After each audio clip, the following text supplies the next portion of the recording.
નમસ્કાર। જેમ માતા પિતા પોતાના સંતાનો વચ્ચે ભેદભાવ નથી કરતા, એવી જ રીતે જો સરકાર, ન્યાય વ્યવસ્થા, કાયદો, રાજ્ય સરકાર, કેન્દ્ર સરકાર જો પોતાના એક જ દેશના નાગરિકો વચ્ચે ભેદભાવ ન કરે તો એમાં વાંધો શું છે? મૂળ વાત એટલી છે કે યુસીસી કોઈ ધર્મ વિરોધી કાયદો નથી, એ આપણા સમાજના હિત માટે, દરેક નાગરિકના હિત માટે છે।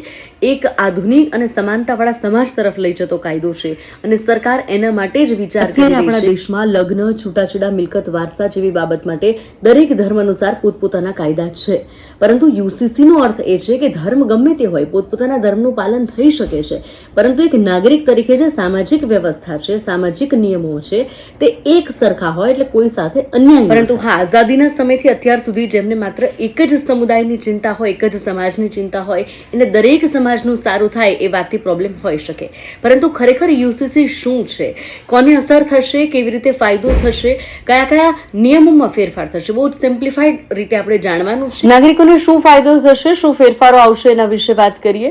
સમાનતાનો અધિકાર મળશે। દરેક નાગરિક, પછી તે પુરુષ હોય કે સ્ત્રી, દરેકને કાયદાની નજરમાં સમાન દરજ્જો મળશે। મહિલાઓનું સશક્તિકરણ થશે, એટલે કે યુસીસીથી દીકરીઓને પિતાની મિલકતમાં સમાન હક મળશે। લગ્ન અને છૂટાછેડાના કિસ્સામાં સ્ત્રીઓના અધિકારો વધુ સુરક્ષિત બનશે। સામાજિક એકતા, જ્યારે આખા રાજ્ય કે દેશમાં દરેક માટે એક જ કાયદો હશે, ત્યારે ભેદભાવો ઘટશે અને સામાજિક એકતા મજબૂત થશે। કાયદાકીય પ્રક્રિયા સરળ બનશે। અત્યારે અલગ અલગ પર્સનલ લો હોવાના કારણે કોર્ટમાં કેસ લાંબા ચાલે છે। સમાન કાયદો આવવાથી ન્યાય મેળવવો ઝડપી અને સરળ બનશે। નિયમોમાં શું ફેરફાર આવશે? 4 બાબતના ફેરફાર મુખ્ય થશે। લગ્ન માટેની વય મર્યાદા તમામ ધર્મમાં એક સરખી થશે, તેમજ લગ્નની નોંધણી એટલે કે રજીસ્ટ્રેશન ફરજિયાત બનશે। છૂટાછેડા લેવા માટેની પ્રક્રિયા અને ભરણપોષણના નિયમો તમામ માટે એક સમાન હશે। મિલકત અને વારસામાં પિતા કે પૂર્વજોની મિલકતમાં દીકરા અને દીકરીને સમાન હિસ્સો મળે તેવા નિયમો કડક બનશે।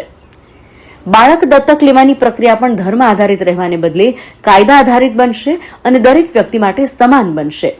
નિષ્કર્ષ એ છે કે એક દેશ, એક કાયદો, એક દેશના તમામ નાગરિકો, દરેકે દરેક વ્યક્તિને એક સરખું સન્માન અને એક સરખો હક મળશે।